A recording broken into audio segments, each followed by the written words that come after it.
नमस्कार, मी अमृता आकाश. आरोग्यम धनसंपदामध्ये आपलं स्वागत. आरोग्यम धनसंपदामध्ये आज आपण व्हेरिकोज व्हेन्स आणि त्याचे उपचार याविषयी माहिती घेणार आहोत आणि आपल्याला मार्गदर्शन करण्यासाठी आपल्यासोबत आहेत डॉक्टर शिवराज इंगोले. डॉक्टर, कार्यक्रमात आपलं स्वागत. नमस्कार. विषयाला आपण सुरुवात करणार आहोत त्याआधी आपण डॉक्टरांची ओळख करून घेऊयात. डॉक्टर शिवराज हे MBBS, MD, DNB, MNA, MS, FRCR असे उच्च शिक्षित असून ते प्रोफेसर, कन्सल्टंट, प्रख्यात एंडोव्हॅस्क्युलर सर्जन आणि इंटरव्हेन्शनल रेडिओलॉजिस्ट आहेत. भारतात त्यांनी विविध प्रतिष्ठित ठिकाणी इंटरव्हेन्शनल रेडिओलॉजीसाठी वैद्यकीय क्षेत्रात आपलं योगदान दिलं आहे. राष्ट्रीय आणि आंतरराष्ट्रीय जर्नल्समध्ये त्यांची 30हून अधिक प्रकाशने आहेत. सरांच्या इतक्या वर्षांच्या अनुभवातून त्यांनी हजारो रुग्णांना आधुनिक उपचारांच्या मदतीने जीवनदान दिलं आहे. तर सर, आज आपण व्हेरिकोज व्हेन्स आणि त्याचे उपचार याविषयी बोलणार आहोत. सगळ्यात आधी तर व्हेरिकोज व्हेन्स म्हणजे नेमकं काय आणि ते झालंय हे आपल्याला कसं कळतं? व्हेरिकोज व्हेन्स हा मुख्यतः पायाच्या व्हेन्सचा आजार आहे. आपल्या पायामध्ये ज्याला आपण नीला किंवा व्हेन्स म्हणतो त्याच्यामध्ये अशुद्ध वाहत असतं. वाहत असताना त्या व्हेन्सच्या आकारामध्ये काही बदल होत नाही.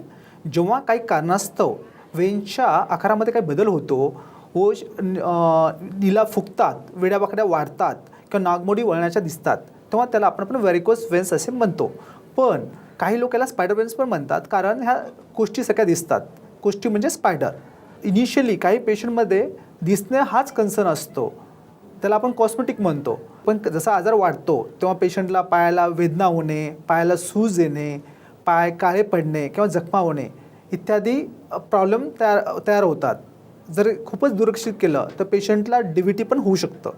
अगदीच. मात्र एखाद्या रुग्णाला व्हेरिकोज व्हेन्स झालेलं आहे हे नेमकं कसं ओळखायचं आणि रुग्ण स्वतः देखील या आजाराचं निदान करू शकतो का?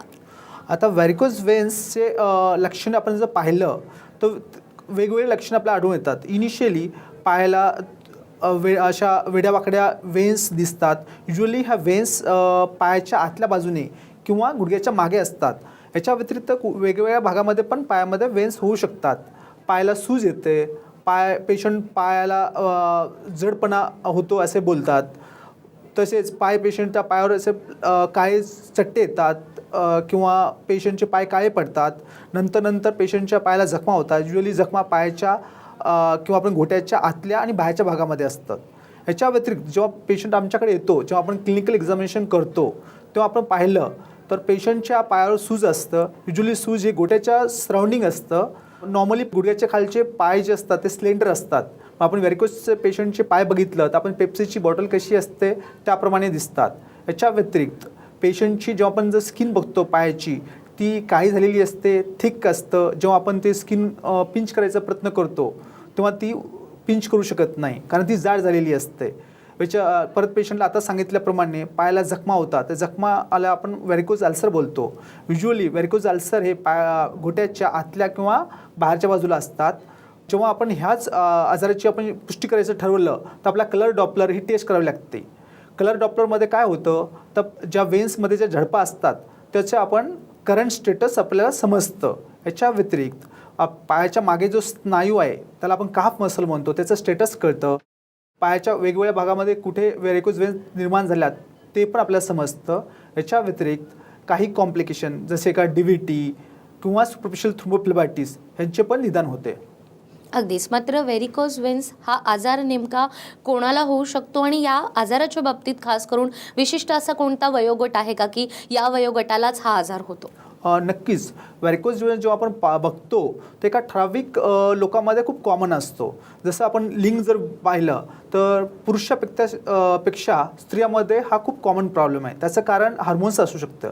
आता जेव्हा स्त्रियामध्ये गर्भधारणेदरम्यान व्हेरिकोज व्हेन्सचा त्रास हा वाढतो, कारण जेव्हा गर्भधारणेमध्ये गर्भाशयाचं प्रेशर हे ओटी पोटाच्या व्हेन्सवर येतं, त्यामुळे पायामध्ये रक्त साचतं व व्हेरिकोज व्हेन्स होतात. तसेच ज्या पेशंट लठ्ठ असतात त्याच्यामध्ये व्हेरिकोज व्हेन्सवर ताण येतो आणि त्यांना व्हेरिकोज व्हेन्स होतात. बऱ्याच वेळेस काय होतं, नॉर्मल लोक जेव्हा गर्भधारणेच्या गोळ्या घेतात किंवा हार्मोन्सच्या गोळ्या घेतात त्यांना पण व्हेरिकोज व्हेन्स उद्भवतात. जसे वयस्कर माणसं आहे, वयस्कर व्यक्ती आहेत त्यांच्यामध्ये जसं वय वाढतं तसे त्यांना पण व्हेरिकोज व्हेन्स वाढतात. त्याचे कारण काय आहे, जसे वय वाढतं तेव्हा नसा कमजोर होतात. तसेच नसामधले जे वॉल्स आहेत, आपण ज्याला झडपा म्हणतो, ते आपण कमजोर होतात. तसेच काही ठराविक प्रोफेशन्स आहेत जसे की त्याच्यामध्ये लॉंग स्टँडिंग असतं, पोलीस, ट्रॅफिक पोलीस, परिचारिका किंवा वर्कर्स, टीचर्स, ह्या लोकांना जेव्हा लॉंग स्टँडिंग काम करावं लागतं त्यांच्यामध्ये पण व्हेरिकोज वेन प्रमाणाने आढळून येतात. काही लोकांमध्ये जेव्हा DVT झालेला असेल किंवा आतल्या वेनमध्ये क्लॉट झालेले असेल यांच्यामध्ये पण व्हेरिकोज वेन एक कॉम्प्लिकेशन म्हणून आढळून येतं. अगदी जसं तुम्ही आत्ताच म्हणालात की महिलांना व्हेरिकोज वेन्सचा त्रास हा कुठेतरी प्रेग्नन्सीच्या वेळेला होत असतो, मात्र महिलांनाच हा त्रास होण्याचं जे प्रमाण आहे ते कुठेतरी वाढताना दिसतंय. अशा वेळेला महिलांनी मग काय काळजी घेतली पाहिजे? अशा वेळेस महिलांनी जेव्हा आता आपण एक पाहिलं तर हार्मोन्सच्या जेव्हा आपण टॅबलेट्स घेतो तेव्हा त्याचा अतिरेक नाही करायला पाहिजे. डॉक्टरच्या गायडन्समध्ये त्या हार्मोन्सच्या टॅबलेट घेतल्या पाहिजे. प्रेग्नेन्सीमध्ये जेव्हा गरोदर आपण ज्याला म्हणतो गरोदरपणामध्ये झोपताना जर जमल्यास साईडने झोपायला पाहिजे, ज्यामुळे ओटीपोटाच्या वेन्सवर प्रेशर येणार नाही. परत स्त्रियांनी त्यांचं वजन कंट्रोलमध्ये करायला पाहिजे आणि जेव्हा ते लॉंग स्टँडिंग असतं तेव्हा ते अवॉइड करायला पाहिजे किंवा मध्ये थोडं बसलं पाहिजे. अगदीच धावताना किंवा धावण्याच्या वेळेला रक्तवाहिन्या या ट्रिगर होतात पायाच्या आणि व्हेरिकोज वेन्सचा त्रास अधिक होतो असंही म्हटलं जातं. पायाच्या नसा कुठेतरी फुगतात, अशुद्ध रक्त पायाकडे वेगाने जातं, अशा अनेक बाबी व्हेरिकोज वेन्सच्या बाबतीत बोलल्या जातात. तर याबद्दल देखील तुम्ही काय सांगाल? तसं पाहिलं तर कोणताही व्यायाम केला किंवा धावलं किंवा इतर कोणते व्यायाम केलं तर इनफॅक्ट आपलं ब्लड सर्क्युलेशन चांगलं होतं. त्यामुळे व्हेरिकोज वेन्स हे काही धावल्यामुळे होतं किंवा काही व्यायाम केल्यानंतर होतं हे एक मिथ आहे. आपण इनफॅक्ट व्यायाम केला तर तुमचे सर्क्युलेशन इम्प्रूव्ह होतं, तुमचं काफ मसल स्ट्रॉंग होतं. त्यामुळे व्यायामामुळे व्हेरिकोज वेन होतात हे चुकीचं आहे. इनफॅक्ट जेव्हा आपण जेव्हा ऑपरेशन करतो त्या पेशंटला पण व्हेरिकोज वेनच्या पेशंटला ऑपरेशन नंतर आपण थोडं त्यांना एक्सरसाइज सांगतो, त्यामुळे काय काफ मसल स्ट्रॉंग होईल.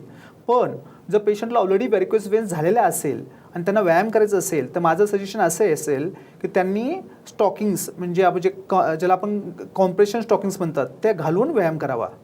अगदीच व्हेरिकोज वेन्सच्या बाबतीमध्ये असेही होतं आहे की आजार झाला आहे किंवा पायावर आपल्याला काही चट्टे दिसत आहेत, पायाचा रंग बदलला आहे, तर त्यावर आपण कुठेतरी दुर्लक्ष करतो. वेळीच या आजारावर जर आपण उपचार नाही घेतले तर भविष्यात आपल्याला याचे धोके देखील नेमके कसे आढळून येऊ शकतात? आता काही लोकांमध्ये ज्याची जनजागृती असते त्यांना व्हेरिकोज वेन्स काय माहीत असतं, त्यामुळे इनिशियली जेव्हा त्यांना असं फुगलेल्या नसा दिसतात ते डॉक्टरकडे जातात, वेगवेगळी त्यांचा उपचार होतो.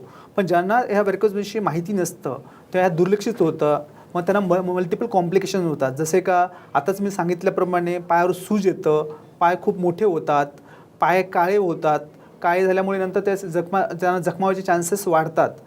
परत व्हेरिकोजच्या पेशंटमध्ये काही वेळेस असं होतं का त्या ज्या बाहेर फुगलेल्या शिरा असतात त्या काही चुकून वगैरे फुटतात, त्यामुळे रक्तस्राव होतो.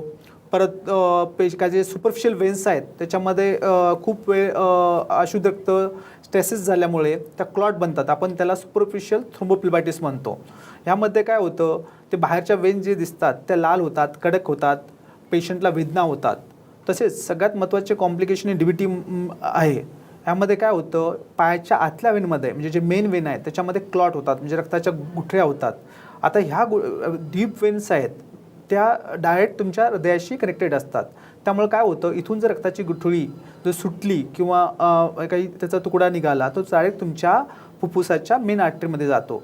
त्याला आपण पल्मोनरी एम्बोलिझम म्हणतो. पल्मोनरी एम्बोलिझम हे लाईफ थ्रेटनिंग कॉम्प्लिकेशन आहे, ही एक मेडिकल इमर्जन्सी आहे. त्यामुळे ओव्हरऑल काय तर व्हेरिकोज वेन आपण इनिशियल स्टेजमध्ये जरी असेल तर आपण इग्नोर नाही करायला पाहिजे. अगदी जसं तुम्ही सांगितलं की आजाराचे निदान झाल्यानंतर वेळीच डॉक्टरांकडे जाऊन उपचार घेणं गरजेचं आहे. धोके तुम्ही सांगितले, मात्र उपचारांच्या बाबतीत देखील वेगवेगळे पर्याय आपल्याकडे उपलब्ध आहेत. त्यातला सगळ्यात सुरक्षित पर्याय कोणता? आता आपण सध्या जर आपण पाहिलं तर व्हेरिकोज वेन्स साठी वेगवेगळे उपचार आहेत. जेव्हा पेशंट इनिशियल स्टेजमध्ये येतो तेव्हा आपण त्याला कन्झर्वेटिव्ह ट्रीटमेंट देऊ शकतो. कन्झर्वेटिव्ह ट्रीटमेंट म्हणजे काय, पेशंटला आपण सकाळी काफ एक्सरसाइज करायला सांगतो. काफ एक्सरसाइज केल्यामुळे काय होतं तुमचे जे गुडघ्याच्या मागचे स्नायू ते स्ट्रॉंग होतात आणि अशुद्ध रक्त हृदयाकडे जायला मदत होतं. दिवसा म्हणजे जेव्हा पेशंट दिवसा काम करतो त्यावेळेस त्यांना आपण दिवसा स्टॉकिंग घालायचा सल्ला देतो. स्टॉकिंगमुळे काय होतं जरी अशुद्ध रक्त लीक होत असेल तरी स्टॉकिंग्समुळे त्या पसरून पावत नाहीत. याच्या व्यतिरिक्त झोपताना रुग्णांनी पायाखाली उशी ठेवून झोपावे. त्यामुळे काय होतं दिवसभर जे पायामध्ये रक्त साचलं ते हृदयाकडे जायला मदत होते. हे झालं इनिशियल स्टेजमध्ये. पण मिडल किंवा मिड स्टेजमध्ये किंवा ॲडव्हान्स स्टेजमध्ये असेल तर आपल्याला काही इंटरव्हेन्शन करावं लागतं. कन्व्हेन्शनली पूर्वी काय करायचे, पूर्वी सर्जरी करायचे. सर्जरीमध्ये एक आपण म्हणतो व्हेनस स्ट्रिपिंग. व्हेनस स्ट्रिपिंग म्हणजे वेन काढली जातं. याच्यामध्ये चिरा घेतात एक तर पोटाच्या खाली आणि अँकल जॉईंटला, आणि वेन लिटरली आपण क्रूड मेथडनी ओढून काढलं जातं. ही क्रूड मेथड आहे. याच्यामध्ये सर्जरीमध्ये पेशंटला ॲडमिट व्हायला लागायचं, ब्लड ट्रान्सफ्युजन द्यायची गरज पडतं, पेशंटचा जो हॉस्पिटल स्टे आहे तो वाढलेला असतो, तसेच याच्यामध्ये रिकरन्सचे पण चान्सेस आहेत. हे झाले कन्व्हेन्शनल मेथड. आता आपल्या इंटरव्हेन्शनल रेडिओलॉजीमध्ये काही नॉन इन्व्हेजिव्ह ट्रीटमेंट आहेत, जसे की foam sclerotherapy, endovenous laser ablation. Endovenous laser ॲब्लेशनमध्ये वेन ही आत आपण लेझरनी बर्न करतो. तिसरा पर्याय आहे radio frequency ablation. Radio frequency ablation म्हणजे लेझरची एनर्जी ऐवजी रेडिओ फ्रिक्वेन्सी एक एनर्जी वापरतो आणि वेन नष्ट करतो. सध्या आता एक लेटेस्ट ट्रीटमेंट अवेलेबल आहे, त्याला आपण ग्लू ट्रीटमेंट म्हणतो. ग्लू ट्रीटमेंटमध्ये आपण काय करतो, एक मेडिकल ग्लू असतो वेनच्या आत जाऊन. वेन ही रबरच्या ट्यूबसारखी असते, त्यामध्ये आपण ग्लू टाकून वेन ही आपण चिटकून टाकतो. त्यामुळे काय होतं, वेन निष्क्रिय बनते आणि बॉडी ॲब्सॉर्ब करून घेते. आता ह्या ट्रीटमेंट मेथड झाल्या. पण नेमका हा आजार कशामुळे होतो? आता एकदम उत्तम क्वेश्चन आहे. आता आपण पाहिलं तर व्हॅरिकोज वेन कशा होतात हे समजण्यासाठी आपण आधी आपलं नॉर्मल सर्क्युलेशन समजलं पाहिजे, म्हणजे सर्क्युलेटरी सिस्टीम कशी वर्क करतं. आता हृदय हे पंपिंग ऑर्गन आहे. वेगवेगळ्या अवयवाला ते शुद्ध रक्त पुरवठा करतं. तर शुद्ध रक्त कशाने पुरवठा केलं जातं, तर आर्टरी, आपण ज्याला धमनी म्हणतो. आता धमनी ह्या थिक वॉल असतात, हाय प्रेशर सिस्टीम असतात. आणि जेव्हा अशुद्ध रक्त ज्या वेन्स कॅरी करतात त्याला आपण नीला म्हणतो, त्या थिन वॉल असतात. आता हृदय पंपिंग ऑर्गन असल्यामुळे ते वेगवेगळ्या अवयवाला शुद्ध रक्त पुरवठा करू शकतं, पण हृदय अशुद्ध रक्त खेचू शकत नाही. तर निसर्गाने असं काही बनवलं पाहिजे की पायामधून अशुद्ध रक्त हृदयाकडे गेलं पाहिजे. आता हे कोण करतं, तर निसर्गाने अशा 2 गोष्टी बनवल्या आहेत की पायाच्या वेनमध्ये, की त्यामुळे अशुद्ध रक्त हृदयाकडे जातं. आपण पाहिलं तर ऑलमोस्ट 1 ते 1.5 मीटरचा डिस्टन्स आहे हृदय आणि पायामध्ये. आता पायामध्ये काय असतं, झडपा असतात, त्याला आपण वॉल्स म्हणतो. ह्या वॉल्सचं काम काय आहे की अशुद्ध रक्त पायाकडून हृदयाकडे गेलं पाहिजे आणि ती एकाच डायरेक्शनमध्ये गेलं पाहिजे, ते खाली नाही आलं पाहिजे. दुसरी गोष्ट म्हणजे पायाच्या मागे आपल्या अँकलच्या वरती जो स्नायू असतो त्याला आपण म्हणतो काफ मसल. आपण मेडिकल लँग्वेजमध्ये त्याला पेरिफरल हार्ट असे पण म्हणतात. जेव्हा हे पेरिफरल हार्ट किंवा काफ मसल कॉन्टॅक्ट करतात तेव्हा अशुद्ध रक्त हृदयाकडे जायला मदत होतं. पण काही कारणामुळे या वेनमधल्या झडपा किंवा काफ मसलमध्ये काही प्रॉब्लेम झाला तर काय होतं, ज्या लो प्रेशर सिस्टीम आपण जे वेन्सला म्हणतो त्यामध्ये प्रेशर वाढतं, रक्त साचतं आणि वेन्स वेड्यावाकड्या होतात आणि व्हॅरिकोज वेन्स त्यांना होतं. अगदीच. मात्र व्हेरिकोज व्हेन्सच्या बाबतीत असंही म्हटलं जातं की या आजारावर प्रभावी उपचारांमध्ये आता ग्लू ट्रीटमेंट देखील केली जाते. तर या ट्रीटमेंटबद्दल देखील सविस्तररित्या आम्हाला काय सांगाल? आता सध्या आपण पाहिलं तर लेटेस्ट ट्रीटमेंट जी आहे, ज्याला आपण मिनिमली इन्व्हेजिव्ह न म्हणता आपण आता सध्या त्याला असं म्हणू शकतो का ऑलमोस्ट नॉन इन्व्हेजिव्ह. ह्यामध्ये काय, जेव्हा आपण ट्रीटमेंट करतो तेव्हा पेशंट झोपलेल्या स्थितीमध्ये असतो. अँकल म्हणजे आपण अँकल जॉईंटच्या वरती जिथे जे डॅमेज वेन आहे त्याला आपण लॉंग सिफेनस वेन म्हणतो, त्यामध्ये एक सिंगल प्रिक घेऊन त्यामध्ये एंट्री केली जाते. जेव्हा आपण आत एंट्री करतो त्यामध्ये शीट टाकतो तेव्हा कॅथेटरद्वारे त्या वेनच्या मांडीमध्ये जे डॅमेज झालेली आहे तिथे आपण कॅथेटरमध्ये जाऊन एक मेडिकल ग्लू, ज्याला आपण असं म्हणतो का एक मराठीमध्ये आपण त्याला गम म्हणू शकतो, आत आपण ड्रॉप टाकतो वेनमध्ये आणि बाहेरून कंप्रेशन देऊन ती वेन आपण काय करतो, बंद करतो. म्हणजे प्रॅक्टिकली आपण ती चिटकून टाकतो. जे वेन जे पाईपसारखी आहे आपण त्याला आपण एक थ्रेड बनवतो. मग बॉडीसाठी ती वेन आहे ना निष्क्रिय झालेली असते आणि बॉडी ती ॲब्सॉर्ब करते.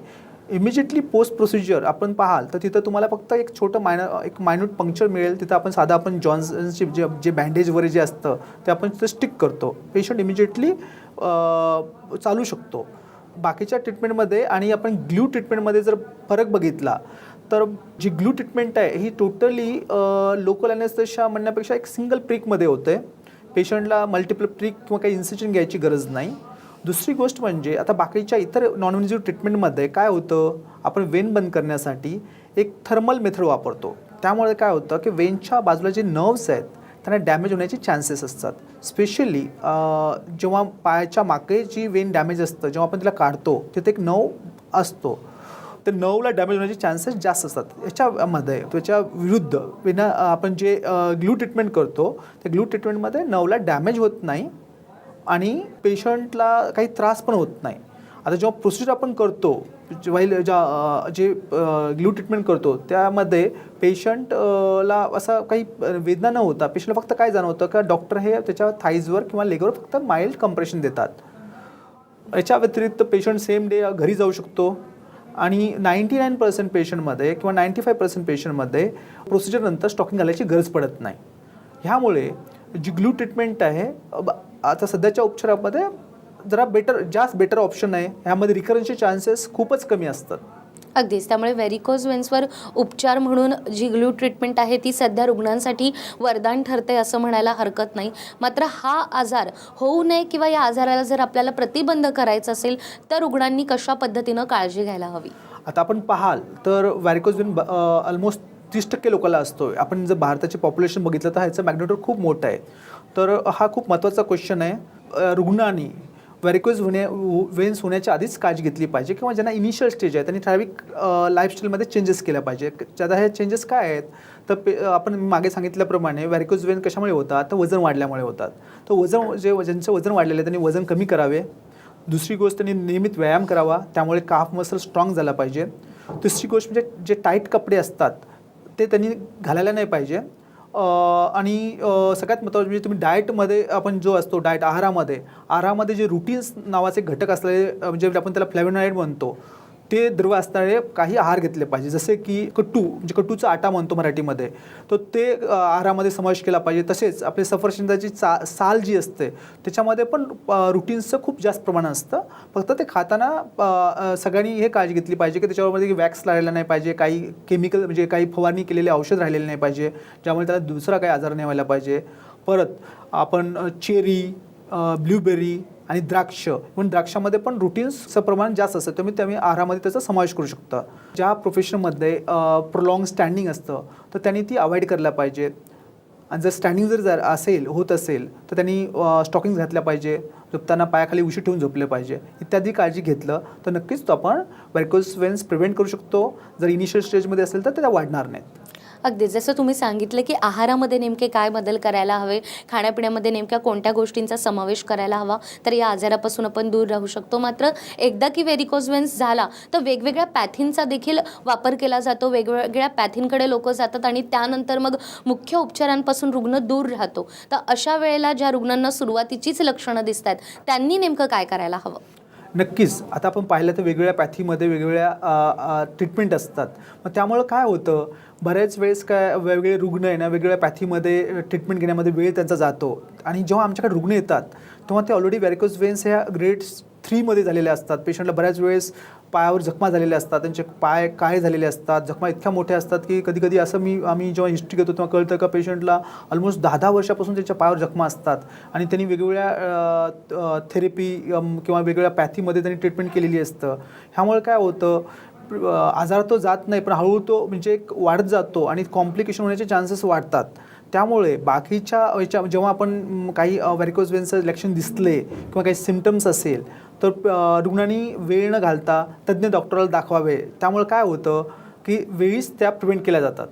अगदीच. तर डॉक्टर शिवराज यांनी सांगितल्याप्रमाणे व्हेरिकोज वेन्सचं लवकरात लवकर निदान करणं गरजेचं आहे आणि या आजाराकडे दुर्लक्ष करू नका. या आजाराकडे जर आपण दुर्लक्ष केलं तर भविष्यात जाऊन त्याचे गंभीर परिणाम देखील आपल्याला सोसावे लागणार आहेत. त्यामुळे लवकरात लवकर तज्ज्ञ डॉक्टरांकडे जा आणि त्यासाठी स्क्रीनवर तुम्हाला नंबर दिसतोय, या नंबरवर संपर्क साधून तुम्ही डॉक्टरांचं मार्गदर्शन घेऊ शकता आणि स्वतःला या आजारापासून सुरक्षित देखील ठेवू शकता.